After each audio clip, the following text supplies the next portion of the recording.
अभी वक्त आ पहुंचा कि हम खुदावंद की आवाज़ को सुने। जिन जिन के पास बाइबल मुकद्दस है मेरे साथ खोलिएगा। यूहन्ना की अंजील उसका 14 बाब 23 आयत। यीशु ने जवाब में उससे कहा कि अगर कोई मुझसे मोहब्बत रखे तो वो मेरे कलाम पर अमल करे और मेरा बाप उससे मोहब्बत रखेगा और हम उसके पास आएंगे और उसके साथ सुकूनत करेंगे। जो मुझसे मोहब्बत नहीं रखता वो मेरे कलाम पर अमल नहीं करता, और जो कलाम तुम सुनते हो वो मेरा नहीं बल्कि मेरे बाप का है जिसने मुझे भेजा है। आमीन। आए हम खुदावंद के मुकद्दस पाक कलाम को सुनने के लिए खुदावंद के बंदा, खुदावंद के ममसू, खुदावंद के खादिम को आप सबकी भरपूर तालियों में सामने दावत देते हैं, वो सामने आए और पाक कलाम की बातों को हम तक पहुंचाएं। आप सबकी तालियों की गूंज में पास्टर फैसल यूनुस जोरदार तालियां बजाएं इस कलाम के लिए। हालेलुया।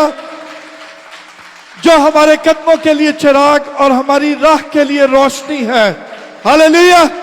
ये जिंदा और मौसर है, हर एक दो धारी तलवार से ज्यादा तेज है, जो जान बंद और रूह और कूदे कूदे में से होकर गुजर जाता है, जो हमारे ख्यालों को जांचता है, जो हमारे इरादों को जांचता है। हालेलुया।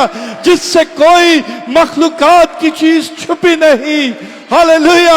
आज इस जिंदा कलाम के लिए जोरदार तालियां बजाएं। Hallelujah. Hallelujah. God bless you. खुदावन आप सबको बड़ी बरकत दे। आप तशरीफ रख सकते हैं। मेरा दिल खुदावन की शुक्रगुजारी से भरा है, क्योंकि वो भला है, उसकी शफकत अब्दी है, उसका प्यार निराला है और उसकी वफादारी पुष्ट पुष्ट हमारे साथ है। हालेलुया। उसकी वफादारी हमारी नस्लों तक है। याद रखिएगा, हमारे बच्चों में वो बरकत, वो चीजें ट्रांसफर करता है खुदा, जब हम खुदा के साथ चलते हैं। हालेलुया। जब हम उसके घर में अवेलेबल होते हैं तो फिर खुदा हमारी नस्लों को ब्लेस करता है। हालेलुया। मेरे अजीज बहन और भाइयों, लास्ट टाइम हमने सीखा था जंग के बारे में, रूहानी जंग के बारे में सीखा, जिस्मानी जंग के बारे में सीखा और खुदा की तालीमात के बारे में सीखा, जो कलाम मुकद्दस में उस जंग के हवाले से, या इंसान जब लड़ाई झगड़ा करता है तो उसके बारे में खुदा यीशु मसीह की क्या टीचिंग है। आज हम खुदा के मुकद्दस कलाम में से सीखेंगे। जो मेरा टॉपिक है आज का, वो है बिब्लिकल स्टीवर्डशिप एंड सिंप्लिसिटी, यानी बाइबल के मुताबिक मुख्तारी और सादगी। हम इसके बारे में सीखेंगे। मेरे साथ निकालिएगा लूका रसूल की मार्फत लिखी गई अंजील, उसका 16 बाब और उसकी 10 आयत। मैं जब वर्शिप कर रहा था, जब मैं एक सेकंड के लिए यहां पर आया, तो मैंने बहुत सारे चेहरे ऐसे देखे जो उदास वर्शिप कर रहे थे। मेरे अजीज बहन और भाइयों, जब आप खुदा की हजूरी में आ जाते हो तो उसकी हजूरी को महसूस करना शुरू करें और वो जॉय फील करें कि खुदा आपको क्यों इस जगह पर लेकर आया है। खुदा आज आपके साथ कलाम करने को है। खुदा आज आपको कुछ सिखाने को है। खुदा आज आपको यहां से बरकत दे के वापस भेजने को है। कुछ आप यहां से आज हासिल करके जाएंगे और खुदा अपने वादा के मुताबिक अपने बच्चों को देता है। तो इसी जॉय के साथ, इसी फीलिंग के साथ खुदा के हुजूरिया में बैठा करें और फील किया करें कि खुदा आज मुझे कुछ नया देने को है, आज मेरी जिंदगी में कुछ बड़ा करने को है, आज मेरी जिंदगी को वो ब्लेस करने को है। हालेलुया। जब हम उम्मीद के साथ खुदा के घर में आते हैं तो खुदा हमारी उम्मीदों पर खरा उतरता है। याद रखिएगा, ईमान के साथ खुदा की हजूरी में बैठा करें और रिसीव किया करें। हालेलुया। निकालिए हवाला लूका की अंजील, उसका 16 बाब और उसकी 10 आयत। 10 और 11 पढ़ते हैं बेटा।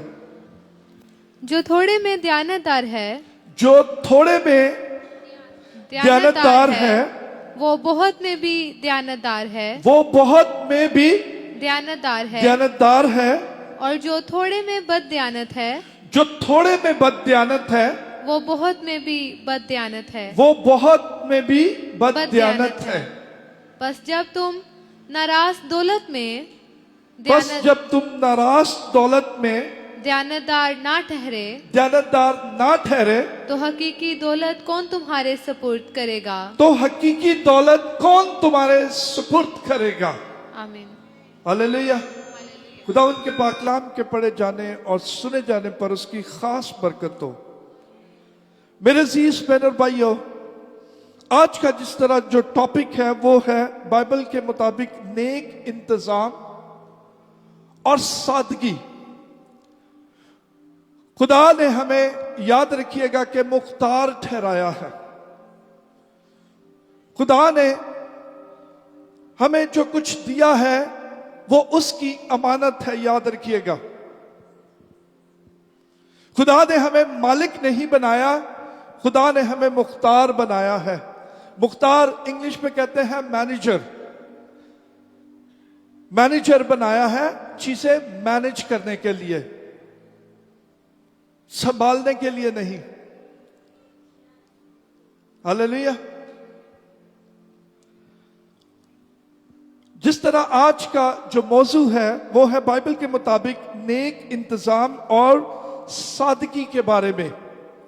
मेरे अजीज बहन और भाइयों, आज के कलाम में से हम सीखेंगे जिंदगी के हर शोबे में खुदा की नेमतों की सही निगहदाश्त, माली कफायत शारी और रूहानी तरजीहात पर रोशनी डालेंगे।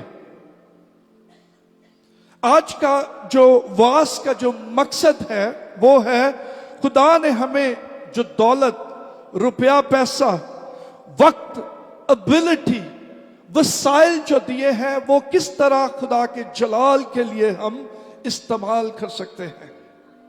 हालेलुया। मेरे अजीज बहन और भाइयों, हम खुदा की मर्जी और जलाल के लिए किस तरह नेक तरीके से इन सारी चीजों को इस्तेमाल कर सकते हैं। याद रखिएगा कि जो कुछ खुदा ने हमें दिया है वो सब कुछ खुदा का है। याद रखिएगा, हमारा अपने पास कुछ भी नहीं है। हर चीज जो आपके साथ है, हर चीज जो आपकी सोच जहां तक जाती है, सब कुछ खुदा का है। और खुदा ने हमें मुख्तार ठहराया है।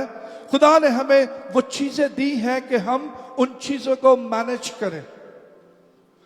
मालिक सिर्फ और सिर्फ खुदा है। याद रखिएगा, आज हम 5 चीजों पर गौर करेंगे कलाम मुकद्दस में। पहला है नेक इंतजाम क्या है। What is the biblical stewardship. मेरे अजीज बहन और भाइयों, नेक इंतजाम का मतलब है कि हर चीज को, इसका मतलब है कि हमको हर चीज जो दी गई है वो खुदा की है, उसी की अमानत है। यह है नेक इंतजाम। और उसे जो चीज हमें दी गई है उसे हमने अमानत के तौर पर उसको इस्तेमाल करना है। हम उसके मालिक नहीं हैं। हालेलुया। समझ में आ रहा है मैं क्या बात कर रहा हूं? कि जो कुछ खुदा ने आज तक हमें दिया हुआ है वो सब कुछ खुदा का है। हम सिर्फ उसके मुख्तार हैं, उसके केयर टेकर हैं। जब किसी कंपनी में किसी मैनेजर की पोस्ट दी जाती है किसी को, तो ऑनर वो नहीं बन जाता, वो सिर्फ मैनेजर होता है, उस कंपनी को मैनेज करता है, उस कंपनी को लुक आफ्टर करता है। जो चीजें, जो रिस्पॉन्सिबिलिटी उसके सुपुर्द की होती है, वो उनकी देखभाल करता है। ऑनर कोई और है। हालेलुया। इसी तरह खुदा ने जो कुछ हमें दिया है, हम उसकी टेक केयर करने वाले हैं। खुदा ने अगर आपको कोई एबिलिटी दी है, आपके अंदर कोई ऐसी सलाहियत है, तो वो खुदा की अमानत है, याद रखिएगा। आप उस पर फख्र नहीं कर सकते। अगर खुदा ने आपको रुपया पैसा दिया है, तो वो खुदा की अमानत है, आपको दिया गया है खर्च करने के लिए खुदा के कलाम के मुताबिक। आप उस रुपए पैसे के ऑनर नहीं हो। आपको दिया गया है कि आप उसको खर्च करो और खुदा के प्लान के मुताबिक खर्च करो। हालेलुया। आज हम सीख रहे हैं कि सिंपलिसिटी के बारे में, सादगी के बारे में।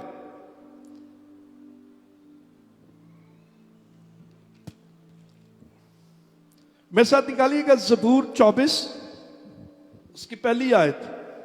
जमीन और उसकी मामूरी, जमीन और उसकी मामूरी खुदावंद ही की है, खुदावंद ही की है, जहान और उसके बाशिंदे भी, जहान और उसके बाशिंदे भी। बशिंदे भी। इस आयत में कुछ लगा है कि कुछ हमारा है। बाइबल क्लियरली बताती है जमीन और उसकी मामूरी खुदावंद ही की है, जहान और उसके बशिंदे भी उसी के हैं। यानी कोई चीज हमारी अपनी नहीं है, सब कुछ खुदा का है। हालेलुया। मेरे अजीज बहनों भाइयों, ये आयत इस हकीकत को बयान करती है कि पूरी जमीन और उसकी हर चीज, इवन जानदार, पूरे वसाइल जो रिसोर्सेस हैं, वो सिर्फ और सिर्फ खुदा के हैं, और खुदा ही है जो इनका मालिक है। हालेलुया।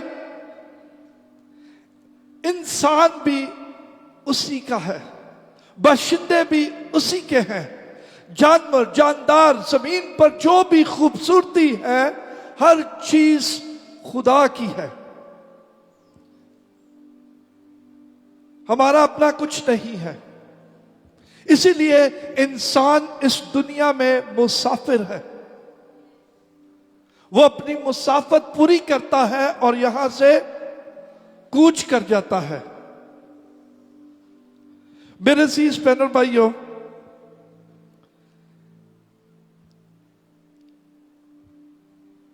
जब इंसान को खुदा कुछ देता है, जब उसके पास वसाइल आते हैं, चीजें आती हैं, उसको इस्तेमाल वो अपनी जिंदगी में करता है, और जब वो इस जहाने फानी से कूच करता है, तो कोई चीज अपने साथ लेके जा सकता है।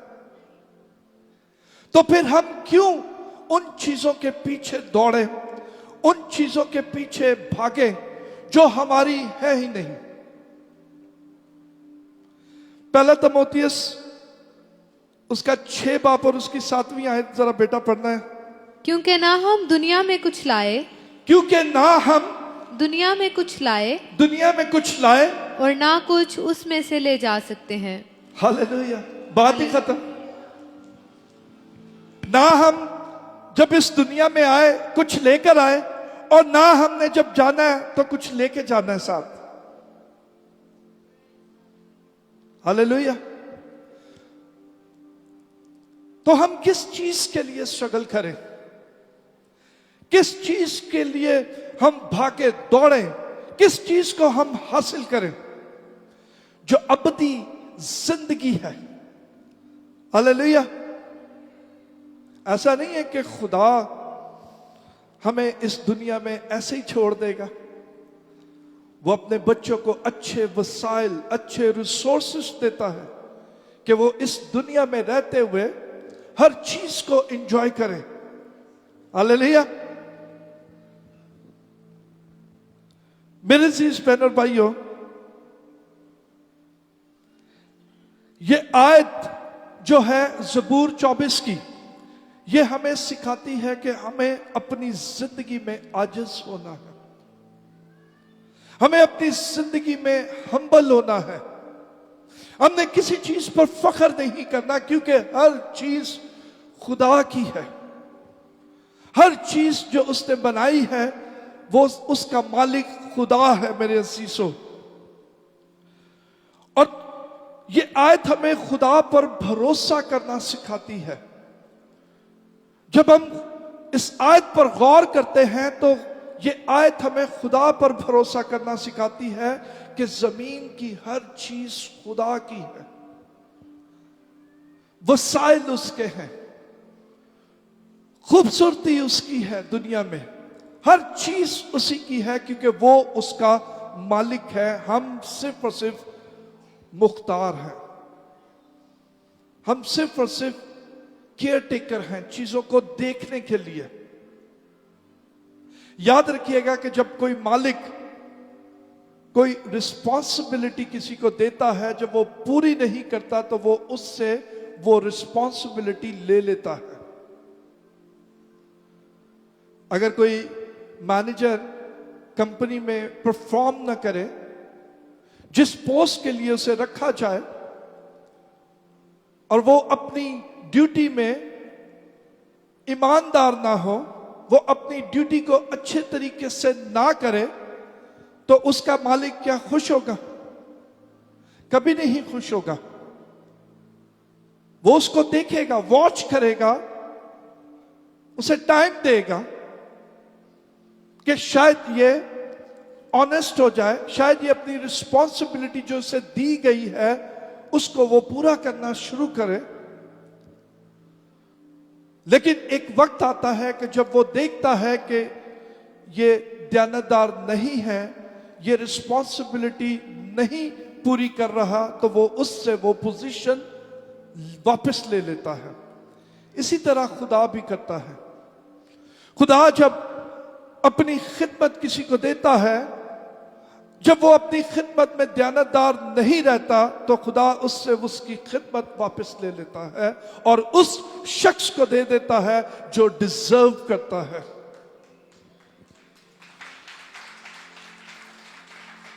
तो मेरे अजीज बहनों और भाइयों, हर चीज खुदा की है, याद रखिएगा।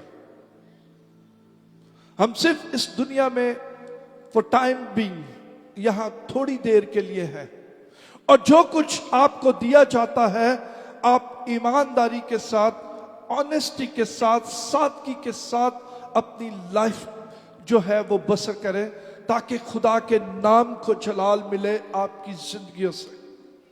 हालेलुया। पहला कुरिन्थियों 4 बाब और उसकी दूसरी आयत निकालें मेरे साथ। और यहाँ मुख्तार में ये बात देखी जाती है कि दयानतदार निकले। ऊपर से पढ़ लो। आदमी हमको मसीह का खादम, आदमी हमको मसीह का खादिम, आदमी हमको, ये पौलुस रसूल कहता है कि आदमी हमको मसीह का खादिम और खुदा के भेदों का मुख्तार और समझे। खुदा के भेदों का मुख्तार, यानी खुदा के भेदों का मैनेजर जो उसे दिए गए हैं। आगे मुख्तार समझे। मुख्तार समझे।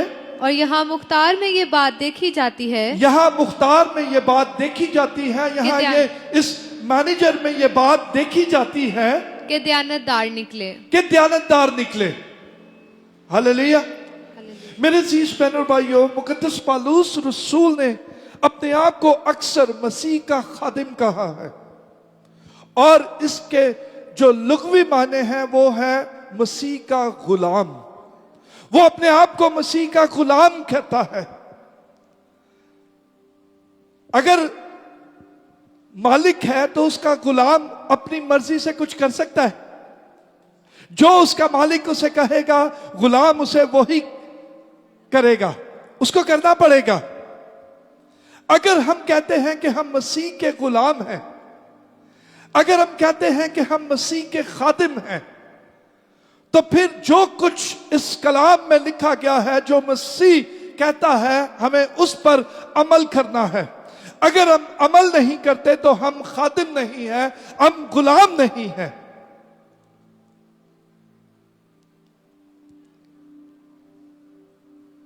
खादिम का मतलब है खिदमत करने वाला, जो कुछ उसे कहा गया वो करने को। वो दयानतदार निकले, दयानतदारी के साथ अपनी खिदमत करे।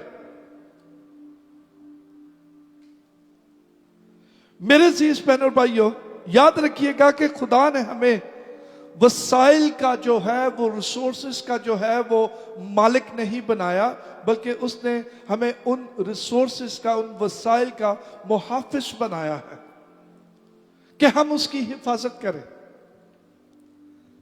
क्योंकि उसने हर चीज जो हमें दी है, उसका एक दिन उसने हिसाब लेना है। आपके पास जो कुछ है, एक दिन आपको उसका हिसाब देना पड़ेगा, क्योंकि वो मालिक है, हर चीज उसकी है, और उसी ने आपसे हर चीज का हिसाब लेना है। तो जो कुछ खुदा ने हमें दिया है, हमें दयानतदारी के साथ उन चीजों को इस्तेमाल करना है, याद रखिएगा। हालेलुया। दूसरा पॉइंट, अपने रुपए पैसे का इस्तेमाल। यह बड़ा इंपॉर्टेंट है। अपने रुपए पैसे का इस्तेमाल जो है वो किस तरह करना है, क्योंकि ये एक ऐसी बरकत है जो खुदा अपने लोगों को देता है, तो इससे बहुत सारे लोगों की जिंदगियों में बिगाड़ पैदा हो जाता है।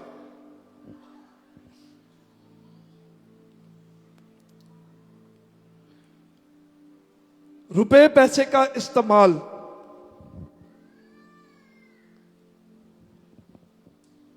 खुदा ने हमें जो ब्लेसिंग दी है, अगर हर चीज खुदा की है तो फिर दौलत भी खुदा की है। जो कुछ हम कमा रहे हैं वो सिर्फ और सिर्फ खुदा की वजह से है। अगर खुदा ही ना चाहे तो हम वो कमा नहीं सकते। अगर खुदा ही हमारे अंदर वो एबिलिटी पैदा ना करे जिसकी वजह से कंपनी हमें हायर करती है, अगर वो एबिलिटी हमारे अंदर ना हो तो कोई कंपनी हमें जॉब नहीं दे सकी। ऐसा ही है। अगर यहां पे हमारी बेटियां जो ब्यूटिशियंस हैं, अगर उनको काम ना आता हो तो क्या वो वहां पर काम कर सकती हैं? कभी भी नहीं कर सकती। इसी तरह जो भी फील्ड में इंसान काम करता है, अगर खुदा ने वो एबिलिटी आपके अंदर नहीं रखी, वो सलाहियत आपके अंदर नहीं है, तो कोई आपको हायर नहीं करेगा। आपके अंदर वो एबिलिटी खुदा ने डाली है, आपके अंदर वो सलाहियत खुदा ने डाली है, और आप उसके वसीला से रुपए पैसा कमा रहे हैं। सब कुछ खुदा का है, याद रखिएगा। सब कुछ खुदा का है। आप देखिए दुनिया में जो रेशियो है अमीर लोगों का वो कम है, गरीब ज्यादा है। खुदा ने हर एक को दौलत से नहीं ब्लेस किया। खुदा को पता है कि इसका इस्तेमाल इंसान किस तरह करेगा।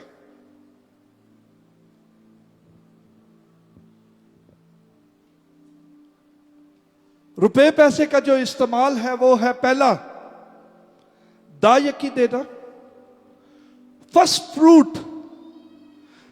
जो हमारे रुपए पैसे का मालिक है, जिसके वसीला से हम जिंदा हैं, जिसने हमें तख्लीक किया है, जिसने हमारे नथनों में जिंदगी का दम फूका है, हमें जीती जान किया है, पहला फ्रूट उस खुदा का है। उसका हक है हमारी आमदनी पर।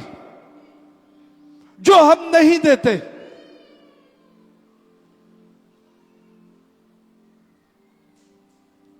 हर चीज खुदा की है। मलाकी की किताब उसका 3 बाब उसकी 10 आयत पढ़े। लिया पूरी दायकी जखीरा खाना में लाओ, पूरी दायकी जखीरा खाना में लाओ, ताकि मेरे घर में खुराक हो। ताकि मेरे घर में खुराक हो। ये क्या बात हो रही है कि पूरी आमदनी का हिस्सा किसको देना है? खुदा को। खुदा को देना है, उसके घर में लाना है। जो उसका घर है वो चर्च है, जहां अपना अपना जो है आमदनी का हिस्सा लाना है। और ये आयत हमें बताती है कि ये खुदा का हुक्म है और इसके साथ बरकत भी है। आगे पढ़े। और इसी से मेरा इम्तिहान करो, और इसी से मेरा इम्तिहान करो। रब्बुल फाज फरमाता है रब्बुल फाज फरमाता है कि मैं तुम पर आसमान के दरीचों को खोलकर आसमान के दरीचों को खोलकर बरकत बरसाता हूँ। बरकत बरसाता हूँ। बरकत बरसाता हूँ कि नहीं, यहाँ तक कि तुम्हारे पास उसके लिए जगह ना रहे। हालेलुया। जो कुछ खुदा का है, जब उसे आप लौटाते हो तो उसके साथ एक बरकत जुड़ी हुई है, मल्टीप्लिकेशन की। हालेलुया। इस बात पे खुदा कहता है कि तू देख, आसमां के मुझे देख, मैं कैसे आसमान के दरीचों को खोल दूंगा आपके लिए। आपके पास रखने के लिए जगह नहीं होगी। ये यहां पर कोई सिर्फ रुपए पैसे की बात नहीं हो रही, मल्टीपल ब्लेसिंग की बात हो रही है। बहुत कुछ खुदा आपकी जिंदगी में ऐसे काम करता है जो आपकी सोच से बढ़कर है।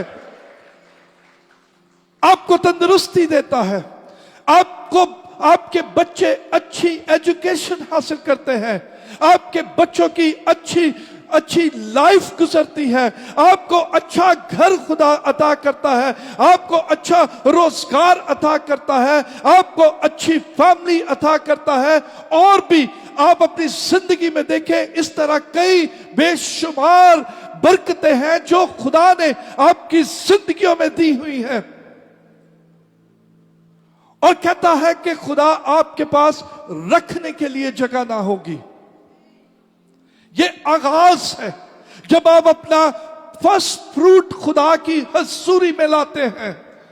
ये आगाज है आपकी बरकतों का। याद रखिएगा कि दायकी देने की कोई बाइबल में सजा नहीं लिखी गई,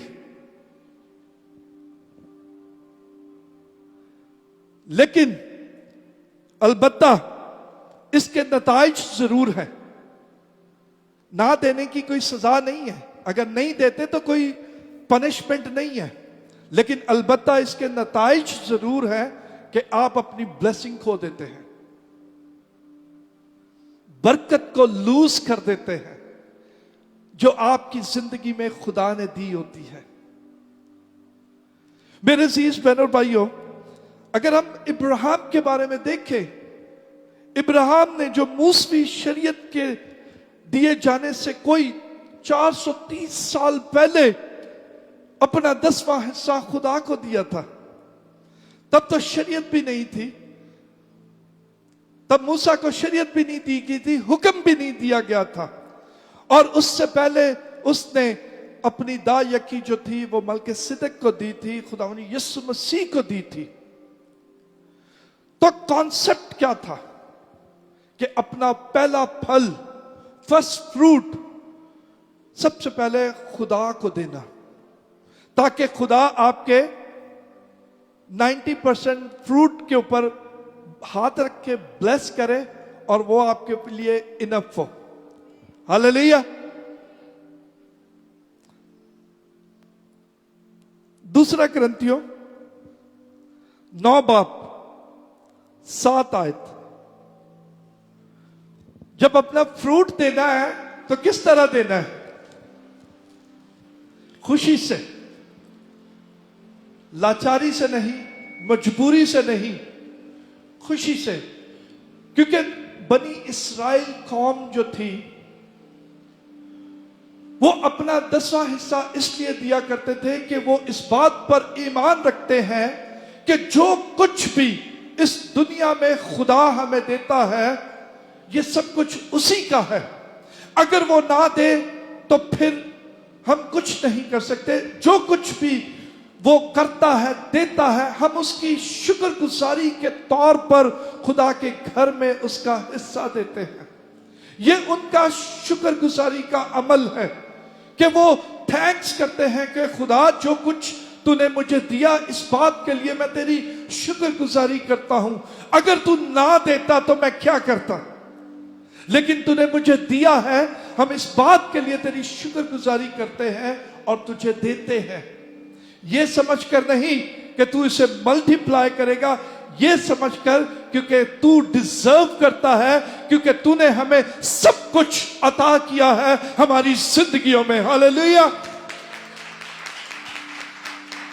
याद रखिएगा कि जब भी देना है ये समझकर देना है कि खुदा ने ही मुझे दिया है और मैं उसे ही लौटा रहा हूं।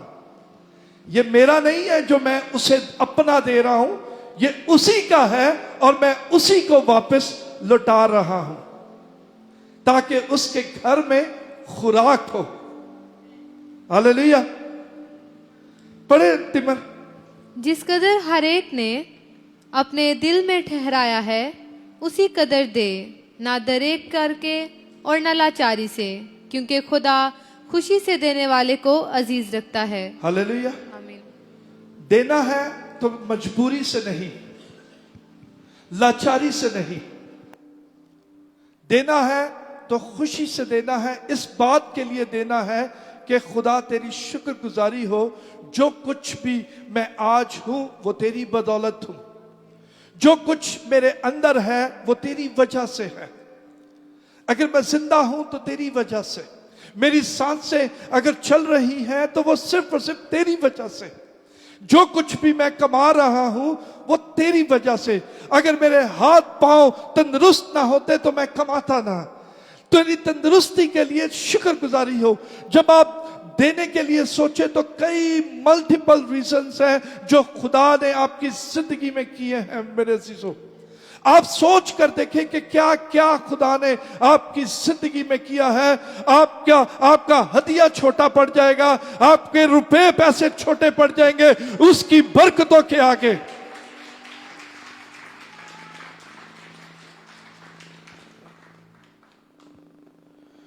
हम जो कुछ भी कमाते हैं वो खुदा की बरकत है, याद रखिएगा।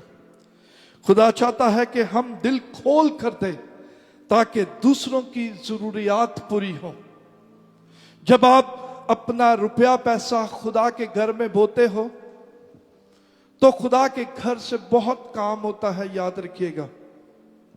ये वो आपका स्पिरिचुअल बैंक है जहां पर आप डिपॉजिट करते हो, जिसको ना कीड़ा लगता है ना जंग लगता है। और मैं एक दिन सोच रहा था, मेरे दिल में एक बात आ रही थी। मैंने कहा जब हम आसमान पर जाएंगे तो हर एक का खाता खुलेगा, हर एक का बैंक जो वहां पर है वो खुलेगा कि क्या किया है आपने।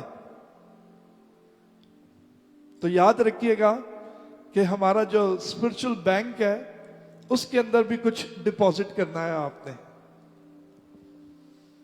जो कुछ कलाम हमें कहता है उस पर अमल करेंगे तो चीजें डिपॉजिट होना शुरू हो जाएंगी आपकी। हालेलुया।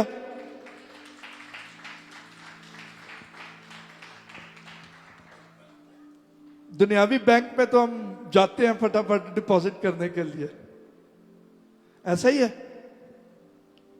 निकालते भी नहीं कोशिश करते हैं, फिक्स कर देते हैं और जरूरत पड़ती है तब हम निकालते हैं। तो स्पिरिचुअल बैंक में भी इसी तरह किया करें, इसी पैशन के साथ जमा करें, आज से जमा करना शुरू करें। ताकि आपके खत्ते भर जाएं यीशु के नाम से। हालेलुया। मेरे अजीज बहनों भाइयों, तीसरा पॉइंट है वक्त का इंतजाम, वक्त की कदर और तरजीह। हम सीख रहे हैं मुख्तारी के बारे में, हम सीख रहे हैं सादगी के बारे में, इंतजाम के बारे में। तो वक्त जो खुदा ने हमें दिया है, ये खुदा की अमानत है, याद रखिएगा। वक्त कहते हैं ना कि वक्त अगर गुजर जाए तो वापस नहीं आता। जो वक्त खुदा ने हमें दिया है, आज का दिन ये कल कभी नहीं आ सकता। आज का दिन आज के लिए है। आज जो कुछ आप करते हो वो डिपॉजिट हो जाएगा। मेरे अजीज बहनों भाइयों, मेरे साथ निकालिएगा इफिसियों 5 बाब, और उसकी हम पढ़ेंगे 15वीं और 16वीं आयत। बस गौर से देखो, बस क्या करो जी? गौर से देखो देखो। नहीं सिर्फ लिखा, बस गौर से देखो, ऐसे आंखें खोल कर देखो।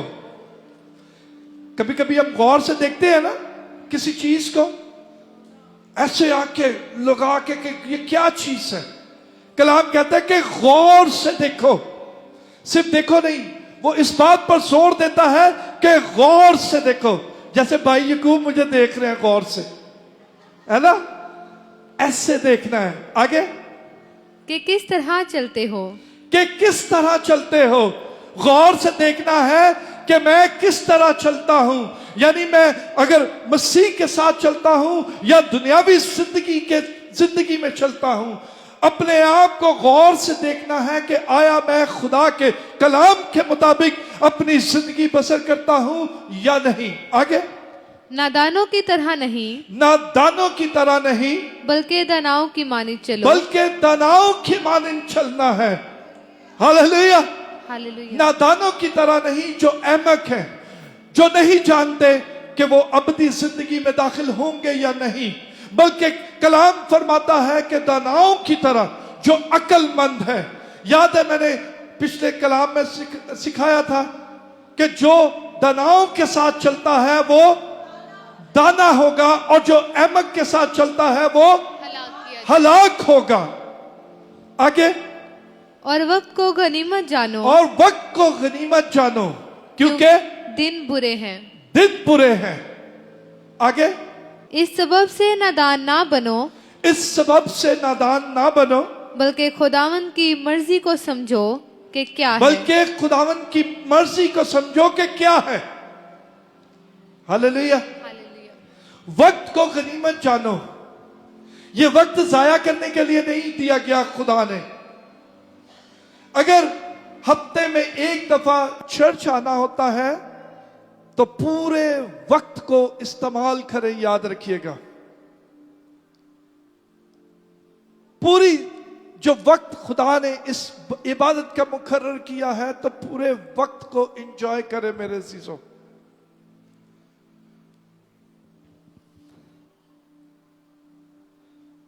वाज की किताब, उसका 3 बाब और उसकी पहली आयत पढ़े जरा। हर चीज का एक मौका, हर चीज का एक मौका, और हर काम का जो आसमान के नीचे होता है एक वक्त है। एक वक्त है। यानी वक्त कितना इंपॉर्टेंट है, हम उसे जाया नहीं कर सकते दुनियावी चीजों में, क्योंकि ये खुदा की अमानत है। याद रखिएगा, और वो अपना वक्त वापस लेगा हमसे। अगर आज हम जिंदा हैं तो खुदा ने हमें वक्त दिया हुआ है। हमारी सांसें हैं तो खुदा ने हमें ये वक्त मुकर्रर किया है हमारी जिंदगियों में।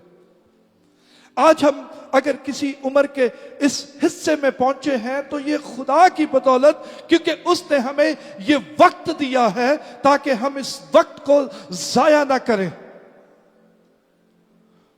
वो इस बात पर गौर करता है कि जो कुछ खुदा हमें देता है, वक्त अगर खुदा ने हमें दिया हुआ है उस वक्त का हम सही इस्तेमाल करें, जाया न करें। मेरे अजीजों, मेरे अजीज बहनों भाइयों, वक्त जाया करना भी खुदा की दी गई नेमत की नाकदरी है, याद रखिएगा।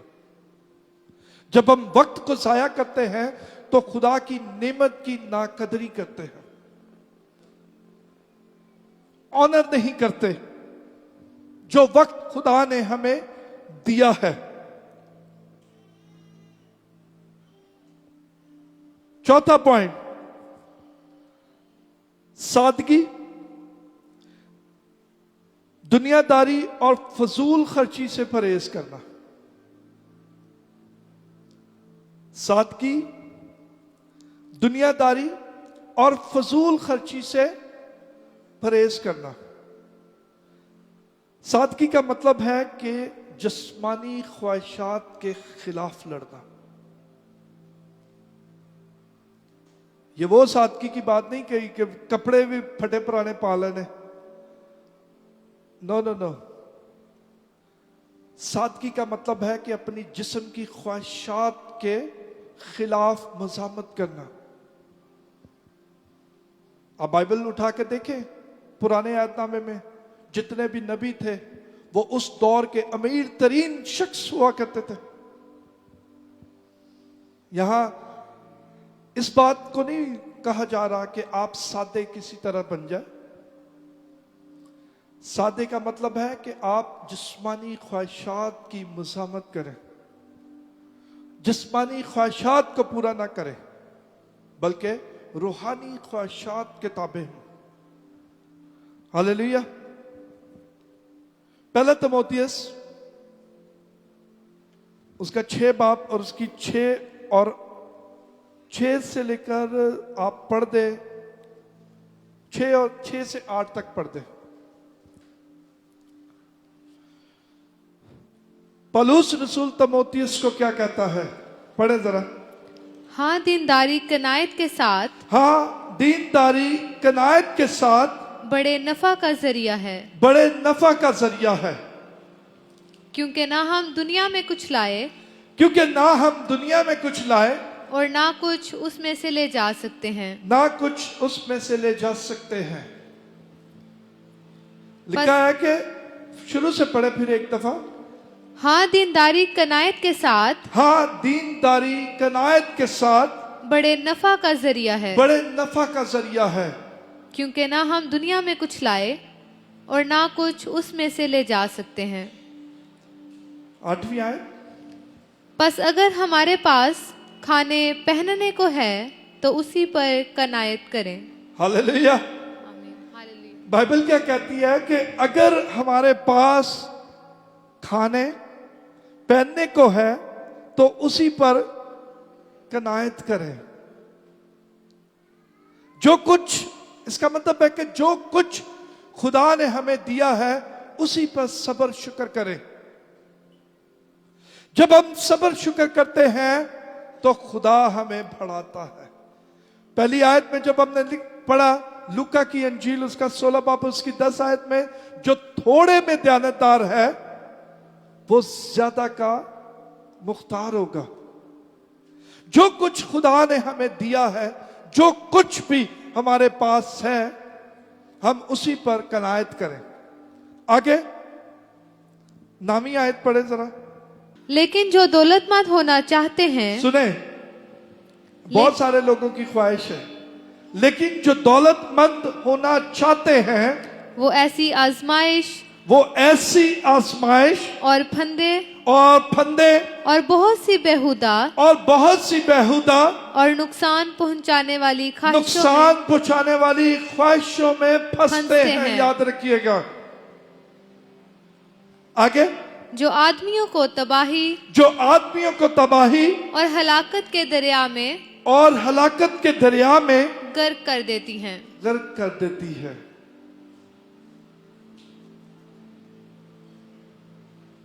जो दौलतमंद होना चाहता है, जो ख्वाहिश रखता है, वो क्या है? ऐसी आजमाइश और फंदे और बहुत सी बेहुदा और नुकसान पहुंचाने वाली आजमाइशों में फंसते हैं। याद रखिएगा,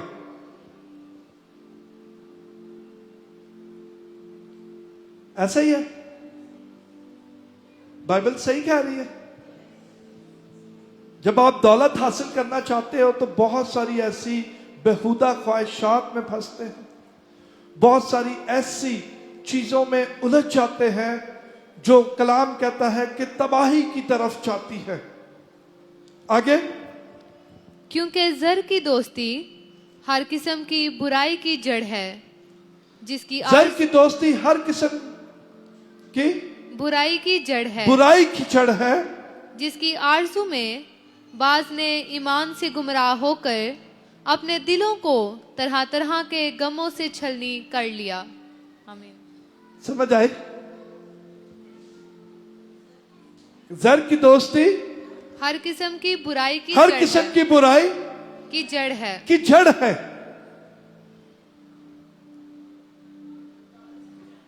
ग्यारहवीं आयत पढ़े जरा।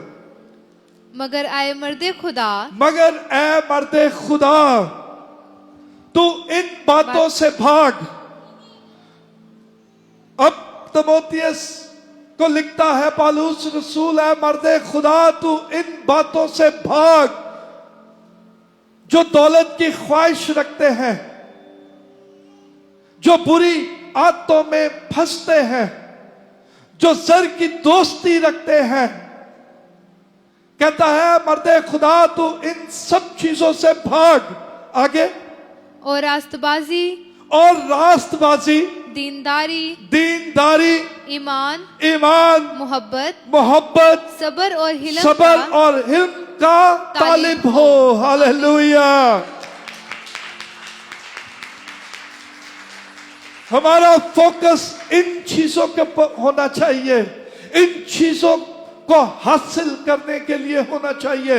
ये चीजें हमारे अंदर पैदा होनी चाहिए, ना कि हम दौलत को हासिल करने की ख्वाहिश में रहे, बल्कि हम दीनदारी में अपनी जिंदगी बसर करें, रास्तबाजी में हम अपनी जिंदगी बढ़े, ईमान के साथ हम खुदा पर ईमान रखें और हमारे अंदर वो मोहब्बत पैदा हो जो खुदावंद यीशु मसीह ने इस दुनिया से कही, जो मोहब्बत की वजह से सलीब पर उसने अपनी जान दे दी, हमें निजात में दाखिल कर लिया।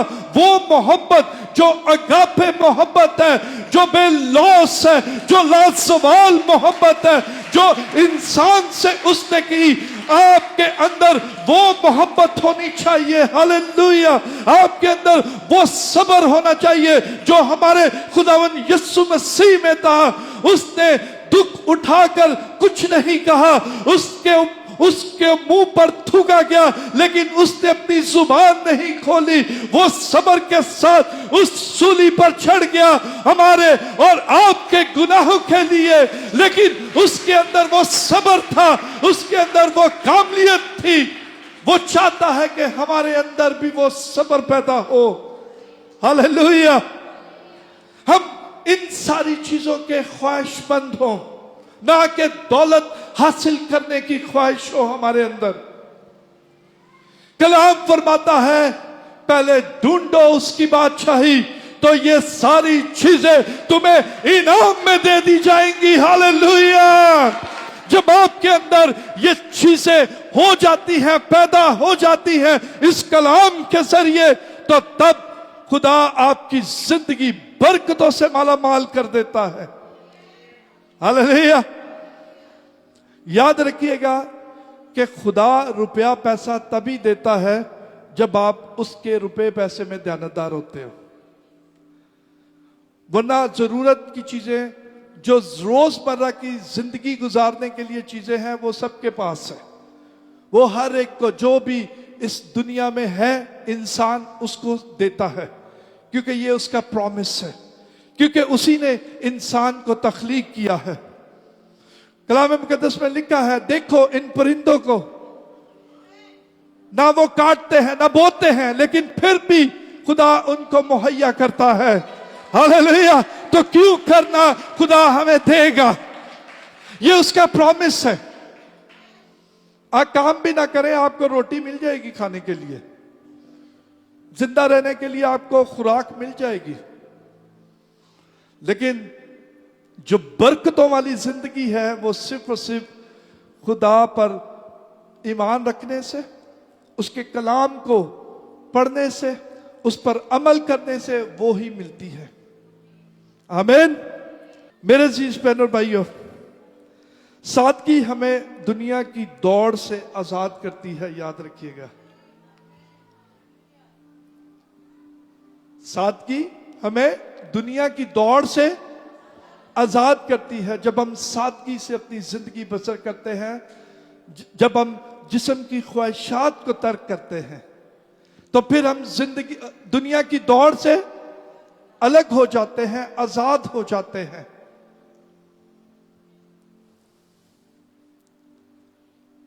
याद रखिएगा, खुदा पर भरोसा असल खजाना है। Hallelujah, hallelujah. आज आपने जो चीजें सीख रही हैं, अगर आपकी जिंदगी में इसका प्रैक्टिकल नहीं है तो ये कलाम फिर सिर्फ सुनने की हद तक है। ये अमल में तब होता है जब आप इस पर अमल करते हो, फिर आपकी जिंदगी में ये फायदेमंद होता है। अगर आपने सुनना है और उस पर अमल नहीं करना तो फिर इसका कोई फायदा नहीं है। याद रखिएगा, हर संडे आप सुनते हो, हर संडे चीजें नई खुदा बताता है। मैं एक दिन सोच रहा था कि 3 साल में कितने सरमन्स यहां से प्रीच किए गए। बहुत सारे दूसरे खुदाम आए यहां पर, 150, 180 इसी तरह सरमन्स यहां से प्रीच किए गए। अगर हर सरमन की एक बात भी हमारे अंदर होती तो आज 180 बातें हमारी जिंदगी में होती, और 180 बातें आपकी लाइफ को चेंज करके रख देती। ऐसा ही है। लेकिन हम सुनते हैं, अमल नहीं करते। कलाम फरमाता है, कलाम महज सुनने वाले ना बनो बल्कि इस पर अमल करने वाले बनो।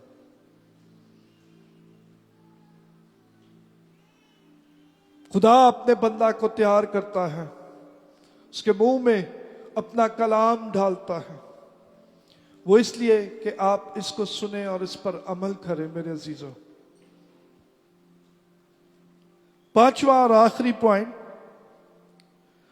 रोजमर्रा के वसाइल और हमारा इस्तेमाल।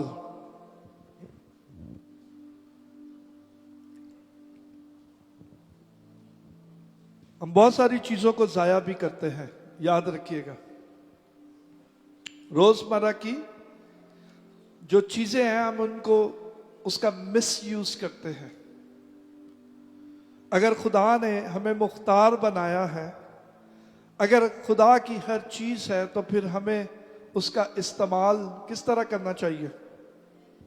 दयानतदारी के साथ, कफायत शारी के साथ। ऐसा ही है।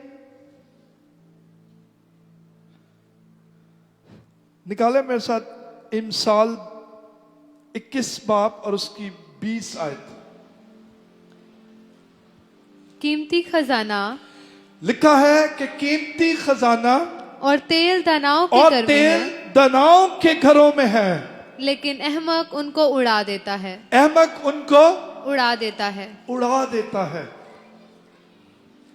कीमती खजाना और तेल दानाओं के घरों में है। याद रखिएगा, जो खुदा के साथ लोग चलते हैं, जो खुदा के कलाम पर अमल करते हैं, तेल और खजाना उन्हीं के घरों में है। लेकिन अहमक उसे उड़ा देता है, ना समझ उसे जाया कर देता है।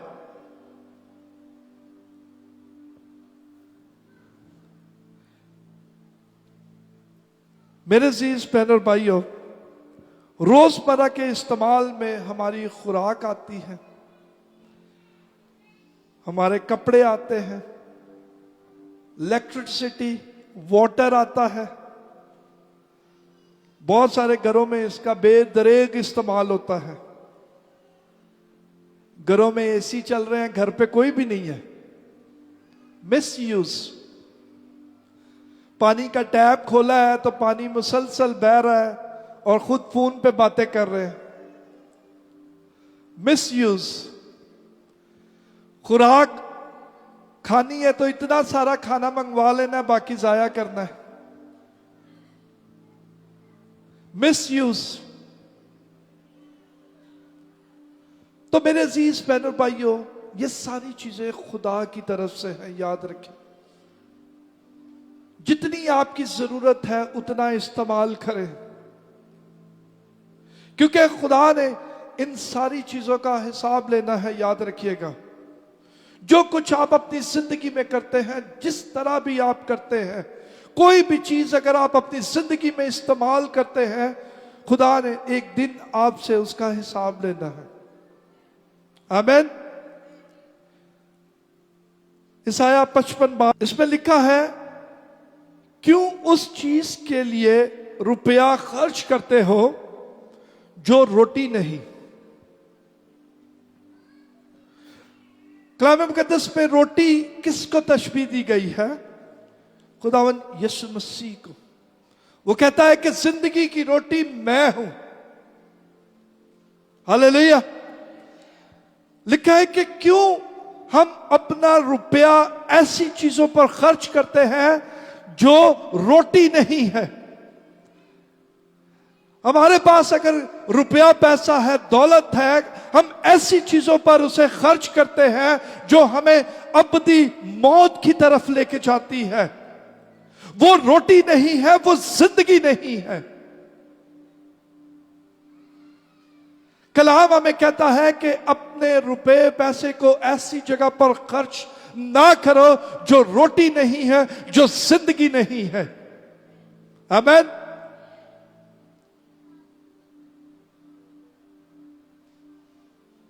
आप अपने रुपए पैसे से खुदा की खिदमत करके देखें, कैसे आपकी जिंदगी के हालात तब्दील हो जाते हैं, कैसे खुदा आपको प्रॉस्पर करता हर एक जिंदगी के मोड़ पर। याद रखिएगा, क्योंकि हर चीज खुदा के साथ जुड़ी हुई है। जब आप किसी एक हुक्म पर अमल करते हैं तो उसके साथ दूसरी बरकत अटैच होती है। जैसे ही आप द मोमेंट आप उस पर अमल करते हो, दूसरी बरकत आपकी जिंदगी में एक्टिवेट हो जाती है। जैसे ही आप तीसरी बात पर अमल करते हो तो चौथी बरकत आपकी जिंदगी में एक्टिवेट हो जाती है। जैसे ही आप उस चीज पर अमल करते हो तो पांचवी बरकत आपकी जिंदगी में एक्टिवेट हो जाती है। हालेलुया।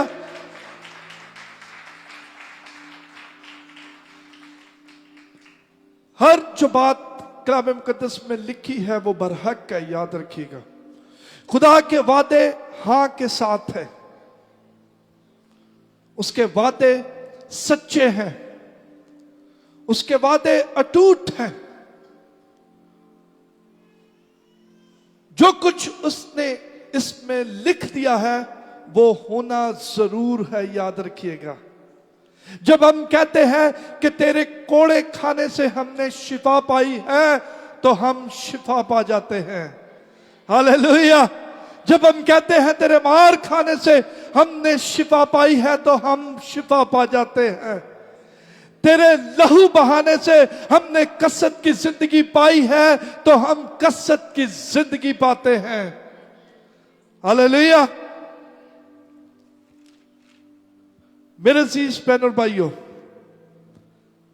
आज के कलाम का जो हासिल ज़र्ब है, जो हमारी जिंदगी में अमली एक कदम होना चाहिए, वो क्या होना चाहिए?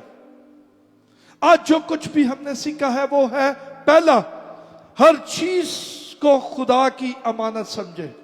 पहला, हर चीज को खुदा की अमानत समझे। ये उसकी अमानत है। याद रखिएगा, ये उसी ने वापस लेनी है। ये सारी चीजें जो हमें दी गई हैं, क्योंकि जब हमने इस दुनिया से जाना है, हमने एक चीज भी अपने साथ कैरी नहीं करनी, या कैरी करती है कोई चीज। मैं सोचता हूं इतने महंगे महंगे सूट पहनता हूं, इतनी महंगी वॉचेस पहनता हूं, ये तो सारी इधर ही रह जानी है। हालेलुया।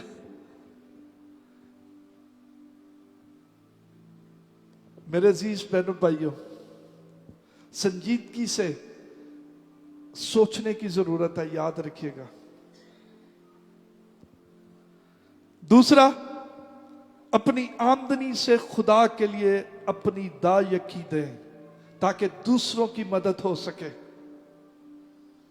जब आपका रुपया पैसा खुदा के घर में आता है तो खुदा उसे बरकत देता है, आसमान के दरीचों को खोलता है, आपके 90% को ब्लेस कर देता है।